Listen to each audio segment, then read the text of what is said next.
તો ખેડાના વસો તાલુકાના દ્રશ્યો આપ જોઈ રહ્યા છો, જ્યાં આભ ફાટ્યા જેવી સ્થિતિ સર્જાઈ છે।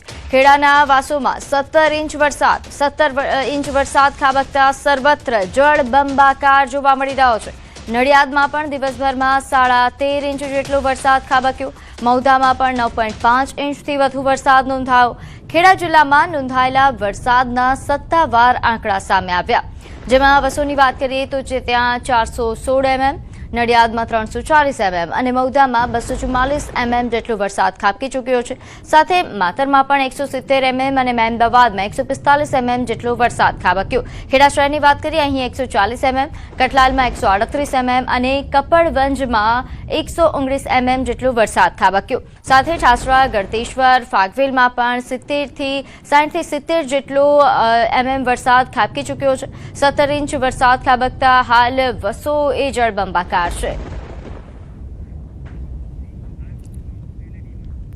તો હાલ વસોમાં જ્યારે મેઘરાજાએ જે પ્રકારની મહેર કે જે હવે કહેરમાં સાબિત થઈ રહી છે તે પ્રકારનો વરસાદ વરસ્યો છે, તેને વધુ વિગત સાથે જણાવવા માટે મારી સાથે સંવાદદાતા ઉમંગ લાઈવ જોડાયા છે। ઉમંગ, આપ વસોમાં હાજર છો, કેવા પ્રકારની પરિસ્થિતિ જોઈ રહ્યા છો, કેવી મુશ્કેલીઓ?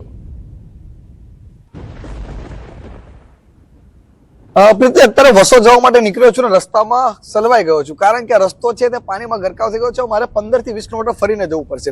અત્યારે જે ઉભો છું તે માતર તાલુકાનું આ ગામ છે। આ ગામની અંદર તમે જોઈ શકો છો અત્યારે કે રસ્તો છે તે સમગ્ર પાણીમાં ગરકાવ થઈ ગયો છે। સીધા દ્રશ્યો બતાવીશ તમને ન્યૂઝ 18 ગુજરાતી પર કે આ રસ્તા પર 2 દિવસ પહેલા જે હાલત હતી અત્યારે જોવા મળી રહી છે। ભલાડા મગરોળ રોડ છે અને આ રોડ ઉપર અત્યારે જે ઘરો છે તે સમગ્ર પાણીમાં ગરકાવ થઈ ગયા છે। મંદિર નાના છે પાણીમાં ગરકાવ થઈ ગયા છે। બીજી બાજુ વાત કરવામાં આવે તો 24 કલાકની અંદર અત્યાર સુધીના રેકોર્ડ બ્રેક એટલે કહી શકાય કે ઇતિહાસની અંદર પહેલી વખત 24 કલાકમાં 17 ઇંચથી વધુ વરસાદ વર્ષોમાં પડ્યો છે। એવી જ રીતે માતરની અંદર પણ 15-14 ઇંચથી વધુ વરસાદ પડ્યો છે। તો બીજી બાજુ વાત કરવામાં આવે તો નડિયાદની અંદર પણ રેકોર્ડ બ્રેક વરસાદ પડ્યો છે, કારણ કે આ બીજા રાઉન્ડની અંદર પણ મેઘરાજા ધોધમાર વરસ્યા છે અને જેના કારણે જ્યાં સ્થળ ત્યાં જનની સ્થિતિ જોવા મળી રહી છે। વસોની વાત કરીએ તો વસો, પલાણા સહિતના જે ગામડાઓ છે આ ગામડાઓની અંદર પાણી ફરી વળ્યા છે અને જેના કારણે લોકો પણ વ્યાપક મુશ્કેલીનો સામનો કરી રહ્યા છે। ગઈકાલે રાત્રે જે પ્રકારે 11 વાગ્યાથી લઈ રાત્રે 2 વાગ્યા સુધી ધોધમાર વરસાદ જે બેટિંગ કરી રહ્યો હતો, જાણે આપ ફાટ્યું હતી પરિસ્થિતિ અત્યારે જોવા મળી હતી। અત્યારે વસોની અંદર વાત કરવામાં આવે તો વસોના જે નીચાણવાળા વિસ્તારો છે ત્યાં આગળથી 100 થી 200 લોકોનું સ્થળાંતર કરવામાં આવ્યું છે। તેમજ પલાણા ગામની અંદર પાણી ભરવા કારણે લોકો અત્યારે વ્યાપક મુશ્કેલી વેઠી રહ્યા છે। અત્યારે મારે પણ વસો પહોંચવું હતું, પરંતુ આ રસ્તો છે તે પાણીમાં ગરકાવ થઈ જવાના કારણે અત્યારે હું આગળ અટવાઈ ગયો હતો। હવે અન્ય 30 થી 40 કિલોમીટર ફેરો મારીને મારે વસો જવું પડશે। બીજી વાત કરવામાં આવે તો ખેડા જિલ્લાના નડિયાદ સહિતના જે તમામ વિસ્તારો છે ત્યાં જળબંબાકાર થયા હતા। રાત્રે 2 થી સવારે 6 વાગ્યા સુધી વરસાદ જો કે વિરામ લીધો હતો, પરંતુ અત્યારે ફરીથી વરસાદે શરૂઆત કરી છે। એટલે કહી શકાય હવામાન વિભાગની જે પ્રકારની આગાહી છે કે ભારેથી અતિ ભારે વરસાદ પડી શકે છે। જો વધુ વરસાદ પડે છે તો સ્થિતિ હજુ વણસી શકે છે। જી પ્રીતિ, બિલકુલ। આ ઉપરાંત વસો ઉપરાંતના ખેડાના કયા વિસ્તારો છે જે આ રીતે જળબંબાકારનો સામનો કરી રહ્યા છે? બિલકુલ ચોક્કસથી પ્રીતિ, જે પ્રકારે ગઈકાલથી ન્યૂઝ 18 ગુજરાતી સતત કવરેજ તમને બતાવી રહ્યું છે તે પ્રકારે વસો છે, નડિયાદ શહેર છે, માતરનું આ જે ગાડા બલાડા રોડ છે તે સિવાય ખેડા શહેરના કેટલાક વિસ્તારો છે, સૌથી વધારે ઇમ્પેક્ટ જે આવી છે તે નડિયાદ શહેર અને વસોમાં આવી છે, કારણ કે વસોની અંદર 24 કલાકમાં 17 ઇંચ જેટલો વરસાદ પડ્યો છે, જ્યારે નડિયાદ શહેરની અંદર 14 ઇંચથી વધુ વરસાદ પડ્યો છે। તો માતરની અંદર પણ 14 ઇંચથી વધુ વરસાદ પડ્યો છે, જેના કારણે આના જે તમામ જે સીમ વિસ્તાર છે, કહી શકાય પ્રીતિ જે પ્રકારે જે ખેતરો છે હું જે ઉભો છું તે તમામ સીમ વિસ્તાર છે। આ વિસ્તારની ગઈકાલ 2 દિવસ પહેલા જે વરસાદ 5 દિવસ પહેલા જે વરસાદ પડ્યો હતો ત્યારબાદ 2 દિવસથી પાણી ઓસરવાના શરૂઆત થઈ હતી, પરંતુ ગઈકાલના વરસાદ બાદ જે હતી તે સ્થિતિ થઈ ગઈ। ખેડૂતોને જે આશા જાગી હતી કે તેમનો પાક બચી જશે, પરંતુ હવે સંપૂર્ણ પાક નિષ્ફળ જશે। એટલે કહી શકાય વસો, માતર અને નડિયાદના વિસ્તારોની અંદર અત્યારે જળબંબાકારની પરિસ્થિતિ જોવા મળી રહી છે। બિલકુલ। હવે તંત્રની કામગીરીની જો વાત કરવામાં આવે તો આ વખતે પહેલેથી સૂચનાઓ આપી દેવામાં આવી હતી, સ્થળાંતરની પણ તૈયારીઓ કરી દેવામાં આવી હતી, તો તંત્રની કામગીરી કેવા પ્રકારની રહી?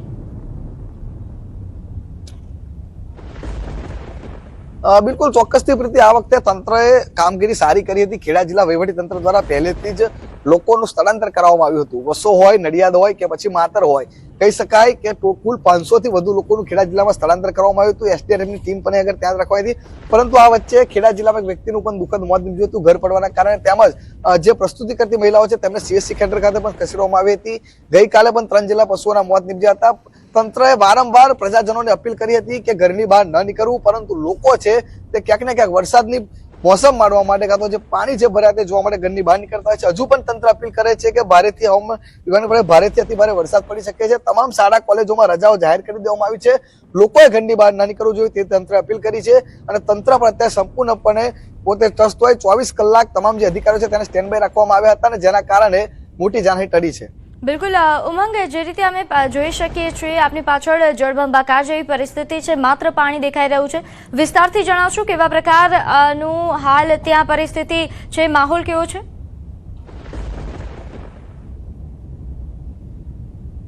બિલકુલ ચોક્કસ દ્રશ્યો બતાવીશ. તમે જોઈ શકો છો આ અત્યારે ભલાડા મગરોળ રોડ છે અને ભલાડા મગરોળ રોડ ઉપર કહી શકાય કે આગળ તો 10 ફૂટથી વધુ પાણી છે.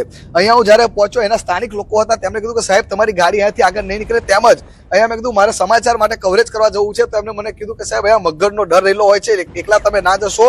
તેઓ મારી સાથે આવ્યા હતા, તેમની સાથે પણ વાત કરવાનો પ્રયત્ન કરીશું. કેવા પ્રકારની સ્થિતિ છે, શું કહેશો કાકા? ભાઈ અત્યારે તો ગંભીર પરિસ્થિતિ છે અને પહેલા પાણી હતું આ રોડ ઉપર, એના કરતા ડબલ પરિસ્થિતિ વધી ગઈ છે. બરાબર. કાકા કેટલી જમીન પાણીમાં ગરકાવ છે? અત્યારે તો લગભગ મારી ધારું તો 700 થી 800 એકર પાણીની અંદર આ ગરકાવ થઈ ગયું છે. આ પાણીમાં મગરનો ડર રહેલો છે?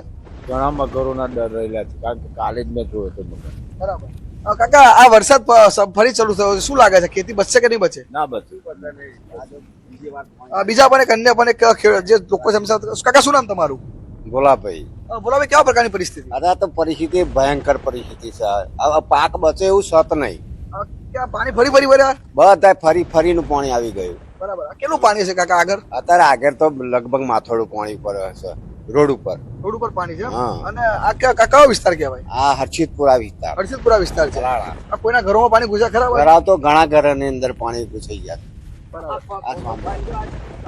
એટલે બિલકુલ ચોક્કસથી પ્રતિષ્ઠિત દ્રશ્યો બતાવીશ. તમે જોઈ શકો છો દૂર દૂર જે સીમ વિસ્તારમાં રહેતા લોકો છે તેમના ઘરોની અંદર પણ પાણી ફરીથી ઘૂસી ગયા છે. 2 દિવસ પહેલા આ જગ્યાએ જે ડ્રોન રહ્યું હતું તે સ્થિતિ અત્યારે ફરીથી આગળ જોવા મળી રહી છે. એટલે કહી શકાય કે સ્થિતિ એટલી વ્યાપક બની છે કે અહીંના જે લોકો છે તે પણ પારિવારિક આ મુશ્કેલી સ્થિતિનો સામનો કરવો પડે. વરસાદ હજુ બંધ થવાનું નામ નથી, વરસાદ ફરીથી શરૂ થયો છે, જેના કારણે ચોક્કસથી કહી શકાય કે અત્યારે જે લોકો છે તેમને અત્યારે આ વ્યાપક મુશ્કેલી પડી રહી છે અને હજુ વધુ વરસાદ પડ્યો છે. વસોના જે ગામડાઓ છે, પલાણા સહિતના આ તમામ ગામડાની અંદર પાણી ભરી જવાના કારણે લોકોને ભારે મુશ્કેલી પડી